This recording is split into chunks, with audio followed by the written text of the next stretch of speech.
పిల్లలకి స్కూల్ పాఠశాలైతే పేరెంట్స్‌కి స్కూల్ పేరెంట్స్‌శాల.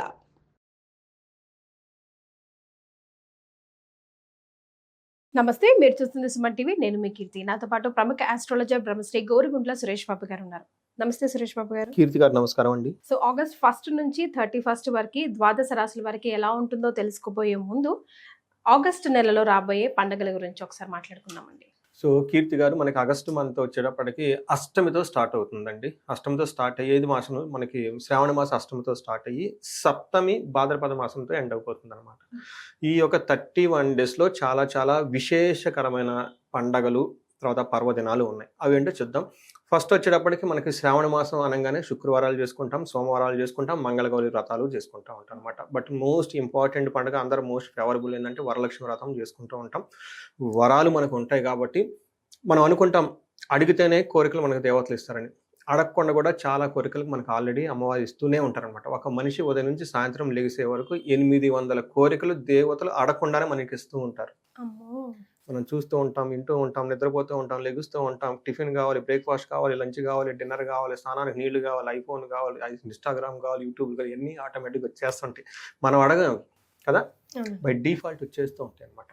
అలా వరాలు ఆటోమేటిక్గా మనకి ఇచ్చే లక్ష్మి కాబట్టి వరలక్ష్మి అంటారు. ఆ రోజున మనకి గ్రాటిట్యూడ్ చూపించాలి. ఇంకా వరలక్ష్మి వ్రతం చేసుకుంటాం, మంగళగౌరి వ్రతము, తర్వాత ఇది శ్రావణ మాసం, శివుడికి ఇష్టమైన మాసం కాబట్టి సోమవారాలు కూడా చేసుకుంటూ ఉంటారు. 9th కనుక చూసుకుంటే ఆ 9th డేటు చాలా ఎగైన 3-4 పండుగలు ఉన్నాయి. ఆ ఒక్క రోజులోనే 3 పండుగలు కలుస్తున్నాయి. ఒకటి రాఖీ పండుగ, 2 గాయత్రి మాత జయంతి, ఉపకర్మ, జంధ్యాల పండుగ అని అంటారు. ఇవి 3-4 కలిసిపోయి ఈవెంట్స్ అందులో ఉన్నాయి కూడా చాలా విశిష్టమైన రోజు అని చెప్పుకుంటారు.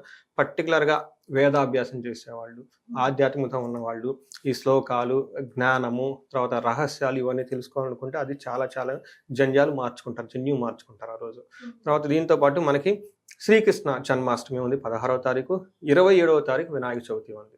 సో సిద్ధి బుద్ధి ప్రదాత, ఎవరికైనా సరే అటు అనుకున్న పనులు కావాలన్నా, బుద్ధి ఇంటెలిజెంట్ విభాగం పిల్లలకి కావాలనుకున్నా కానీ తప్పకుండా చేసుకోవాలి. వరలక్ష్మి వ్రతం ఎవరైతే చేసుకుంటారో కంపల్సరీగా ఇది కూడా చేసుకోవాలి. ఇది ఒక సీక్రెట్. ఎందుకంటే అమ్మవారి చెంచలాక్షి అటు ఇటు కదులుతుంటారు, ఒకసారి నిలకడగా ఉంటారు. బట్ అమ్మవారి స్ట్రాంగ్గా మన దగ్గరే ఎప్పుడు నిలబడి ఉండాలంటే దత్తపుత్రుడైన వినాయకుడిని పూజ చేసుకోవడం చాలా చాలా మొత్తం. సో ఇవి చాలా ముఖ్యమైన పండుగలు అవన్నీ అందులో ఉన్నాయి కాబట్టి ఆధ్యాత్మికంగా ప్రతి ఒక్కళ్ళు గడిపి అష్టైశ్వర్యాలతోటి భోగభాగ్యాలతో ఉండాలని చెప్పేసి మనం కోరుకుందాం. కర్కాటక రాశి వారికి ఆగస్ట్ 1 నుంచి 31 వరకు ఎలా ఉంటుందో తెలుసుకుందాం.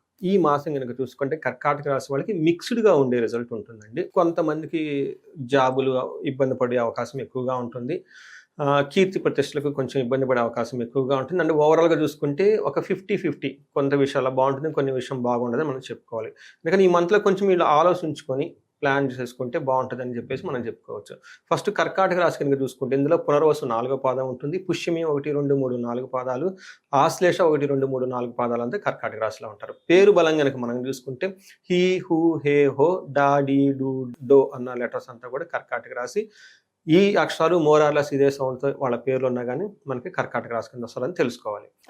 తర్వాత మనకి గ్రహాలు కనుక చూసుకుంటే 17th ఆగస్టు 17th వీళ్ళకి సూర్యుడు మారుతూ ఉన్నారండి. వీళ్ళకి సింహరాశిలో వెళ్తూ ఉన్నారు. బుధుడు, తర్వాత శుక్రుడు, కుజుడు కూడా మారుతున్నమాట. శుక్రుడు వచ్చేటప్పటికి 26వ తారీఖున మారుతూ ఉన్నాడు, జూలై మంత్, అంటే 3 days ముందుగానే మారుతూ ఉండటం వల్ల హోల్ మంత్ అంతా వాళ్ళకి ఎఫెక్ట్ పడుతూ ఉంటుంది. అలానే కుజుడు వచ్చేటప్పటికి కన్య రాశిలో మారుతూ ఉంటారండి. వీళ్ళు 28th జూలై మంత్ 28th అంటే 2-3 days ముందుగానే వీళ్ళు మారుతూ ఉన్నారు అనమాట. అంటే టోటల్గా ఆగస్టు మంత్ వచ్చేటప్పటికి మనకి 4 ప్లానెట్స్ యొక్క ప్రభావం వీళ్ళ మీద ఉందని తెలుసుకోవాలి.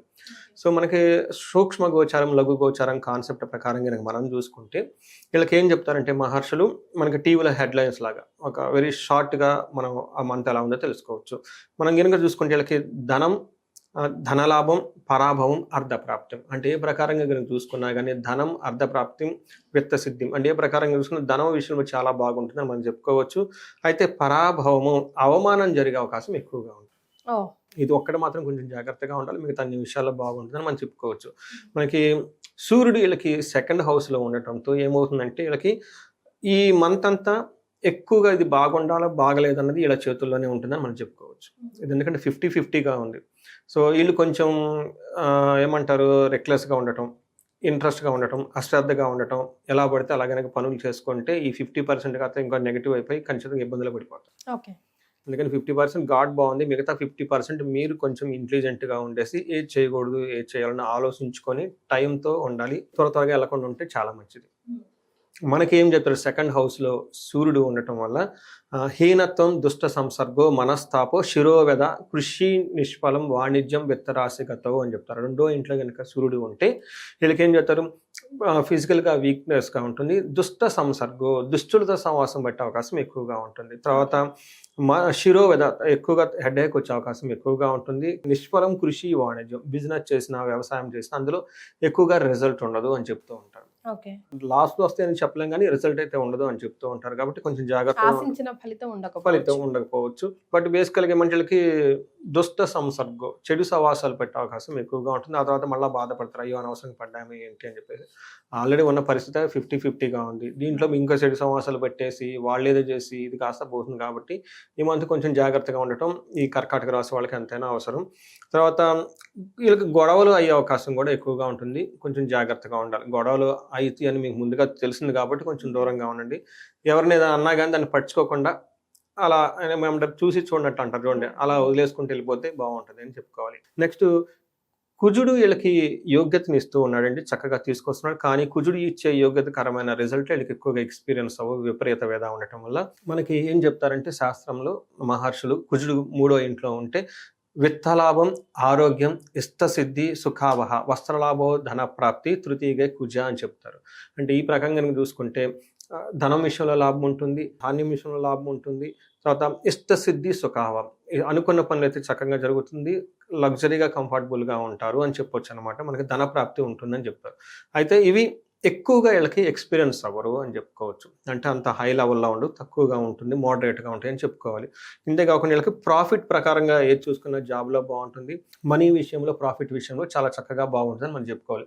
అయితే 3వ గ్రహం మనం ఎక్కువ ముఖ్యంగా చెప్పుకునే గ్రహం ఏమంటే శుక్రుడు అని చెప్పుకోవాలి. శుక్రుడు వీళ్ళకి 12వ స్థానం ఉండటం వల్ల ఇది అగైన్ అంత అనుకూలంగా లేదని మనం చెప్పుకోవాలి. శుక్రుడు 12వ స్థానంలో ఉంటే శత్రుపీడ, చోరబాధ, అతిక్లేశ, మహద్భయం, కృషి ఆది సర్వ విఘ్నాంచ, ద్వాదశికే భృగో అని చెప్తారు.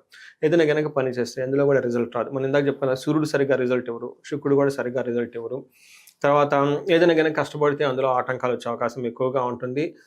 మహాద్భయం, ఏదో ఒక కారణం నుంచి ఎక్కువగా భయపడే అవకాశం ఎక్కువగా ఉంటుంది. బేసికల్గా వీళ్ళు దుష్ట సంసర్గ, దుష్టులతో సమాసం పట్టేసి తర్వాత ఏదో ఒక దాంట్లో సోషల్ ప్రిస్టేజ్లు ఇవన్నీ వచ్చేస్తుంది. దాంతో భయంగా ఉండేసి మళ్ళీ బాధపడుతూ ఉండటం, అయ్యో తప్పు చేసాము, ఈ టైప్ సిచ్యువేషన్స్ వచ్చే అవకాశం ఎక్కువగా ఉంది. కాబట్టి కొంచెం కేర్ఫుల్గా ఉంటుంది.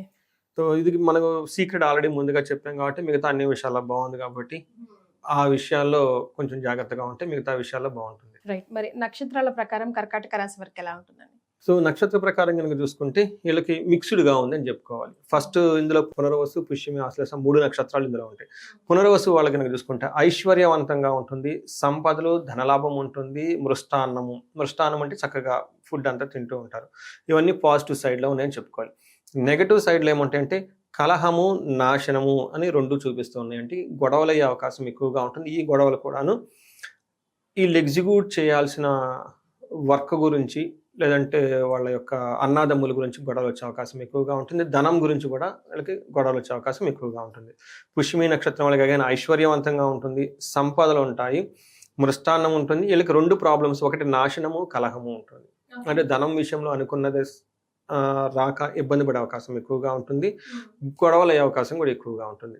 తర్వాత ఆశ్లేష నక్షత్రం వాళ్ళకి ఐశ్వర్యం ఉంటుంది, సంపదలు ఉంటాయి. అయితే వీళ్ళకి ఛాలెంజెస్ కలహము, నాశనము అని 2 చూపిస్తుంది. కాబట్టి ఎక్కడో వాళ్ళకి గొడవలు అయ్యే అవకాశం ఎక్కువగా ఉంటుంది. అనుకున్న పని కాక ఆ పని రిజల్ట్ రాక ఇబ్బంది పడే అవకాశం ఎక్కువగా ఉంటుంది. నాశనం అనేది చూపిస్తూ ఉంటుంది. కాబట్టి వీరికి ఇంతవరకే ఉన్నాయి. కాబట్టి మిగతా వేరే లత్త అవి ఏమీ లేవు. చాలా స్ట్రైట్ ఫార్వర్డ్గా ఒక ముక్కలో చెప్పాలంటే 50-50గా ఉంది. ఆ 50%ని బాగు చేసుకోవాలి లేదా ఇంకా ఇబ్బంది పడాలనేది ఇలా చేతిలో ఉందని చెప్పుకోవచ్చు. రైట్. సో మరి వాళ్ళకి ఎలా దిశానిర్దేశం, ఎలాంటి రెమెడీస్ చేసుకుంటే బాగుంటుందంటారు? సో రెమెడీస్ చెప్పే ముందు చాలా మందికి ఆల్మోస్ట్ 2 years నుంచి నేను ప్రతిసారి చెప్తూ ఉంటాను, ధనానికి ఎవరు ఇబ్బంది పడకూడదు, ధర్మార్థ కామ మోక్షాలు అని చెప్తూ ఉంటారు. మనకు పురుషార్థాలు అంటే పుట్టిన తర్వాత ఫస్ట్ ప్రతి మనిషి చేయాల్సింది ఇవి. వన్స్ అపాన్ ఏ టైము మనకి మోక్షం అనేది మోస్ట్ ఇంపార్టెంట్ అన్నట్లు ఉండేవాళ్ళు. ఆ తర్వాత రాను ఇప్పుడు ఏమవుతుందంటే జాబ్ దొరకడం కష్టంగా ఉంది. బతకడం కష్టంగా ఉంటుంది. ధనం సంపాదించడం ఇంకా కష్టంగా ఉంటుంది. వచ్చిన ధనం నిలబెట్టుకోకుండా ఇబ్బంది పడిపోతూ ఉంటారు. ఈ ధనమే మన దగ్గర లేకపోతే ఇంకా కామం ఏముంటుంది, మోక్షం ఏముంటుంది స్టక్ అయిపోతారు. ఇలా ఉండకూడదు. ధనం ఫిల్ అవ్వాల్సింది చాలా ఇంపార్టెంట్. అందుకే నేను ఎప్పుడు కుబేర పాశుపత అభిషేకం, తర్వాత మహాలక్ష్మి విశేష హోమం ప్రతి చోట ప్రతి ఒక్కళ్ళకి చెప్తూ ఉంటాను. చాలా మందికి వాళ్ళ ఇళ్లలోనూ ఆఫీస్‌లో చేయడం కూడా జరిగింది ఆ హోమాలు, పూజలు. అయితే ఈ క్రమంలో కొంతమంది మాకు సామూహికంగా రేట్ తక్కువ దాంట్లో ఏదన్నా ఉంటే ఎప్పుడైనా ఉంటే చెప్పండి అని కొంతమంది చెప్పడం జరిగింది, అడగటం జరిగింది. వాళ్ళ గురించి అని చెప్పేసి శ్రావణ మాసం లాస్ట్ శుక్రవారం వస్తుందండి. 21, 22 తారీఖులో ఒకరోజు వచ్చేటప్పటికి కుబేర పాశుపత అభిషేకం ఫుల్ అది హాఫ్ డే ఉంటుంది. రెండో రోజు వచ్చేటప్పటికి విశేష పారాయణం ఉంటుందండి. సంపుటీకరణ శ్రీ సూక్తంతో చేసి విశేష హోమం ఈ 2 పెట్టడం జరిగింది. ఇది ఎవరైనా గనక ఇంట్రెస్ట్ ఉంటే కనిపిస్తున్న నెంబర్ గనక కాల్ చేస్తే మనకి వాళ్ళకి అది డీటెయిల్స్ అన్నీ ఇచ్చేసి ఒక ప్రొవిజన్ లాగా క్రియేట్ చేయొచ్చు. సో ఎక్కువ మంది వచ్చేసి ఇంట్రెస్ట్‌గా ఉంటే ఆ ప్రోగ్రామ్ దిగ్విజయంగా చేయడం కుదురుతుంది. రైట్. సో ఇది కాకుండా వీళ్ళ గనక చూస్తుంటే నాశనము, కలహము ఈ 2 చూపిస్తూ ఉందండి. వీళ్ళకి చేయాల్సింది ఏంటంటేనండి, లక్కీగా వీళ్ళకున్న సమస్యలకి మనకి శ్రావణ మాసం కూడా కోయిన్సిడెన్స్ అవ్వటం చాలా బాగా జరిగింది. ప్రతి శుక్రవారం చక్కగా చేయమనండి. లక్ష్మీనారాయణను ఎక్కువగా పూజ చేయాలి. తర్వాత కుజుని యొక్క వీళ్ళకి వాళ్ళ గొడవలు వచ్చే అవకాశం ఎక్కువగా ఉందంటే సుబ్రహ్మణ్యేశ్వర స్వామిని పూజించడం, మంగళవారం రోజు 1 కేజీ కందులు గనక దానం చేస్తూ ఉంటే సరిపోతూ ఉంటుంది. ఓకే. వీళ్ళకి ఇంటెన్సిటీ బాగా ఎక్కువగా ఉంటాయి గొడవలు. ఓకే. వాళ్ళు భరించలేకపోతున్నారు అనుకున్న టైంలో, ఈ టైంలో వాళ్ళు చండీ హోమం చేపించుకున్న, మన్యు పాశుపత అభిషేకం చేపించుకున్నా కానీ చాలా బాగా కలిసొస్తుందండి వీళ్ళకి. సో ఇంతవరకు చేసుకుంటే చక్కగా ఉంటుందని చెప్పేసి మనం అనుకోవచ్చు. రైట్. చాలా సంతోషం సురేష్ బాబు గారు. కర్కాటక రాశి వారికి ఆగస్ట్ 1 నుంచి 31 వరకు ఎలా ఉంటుందో తెలియజేశారు. ధన్యవాదాలు.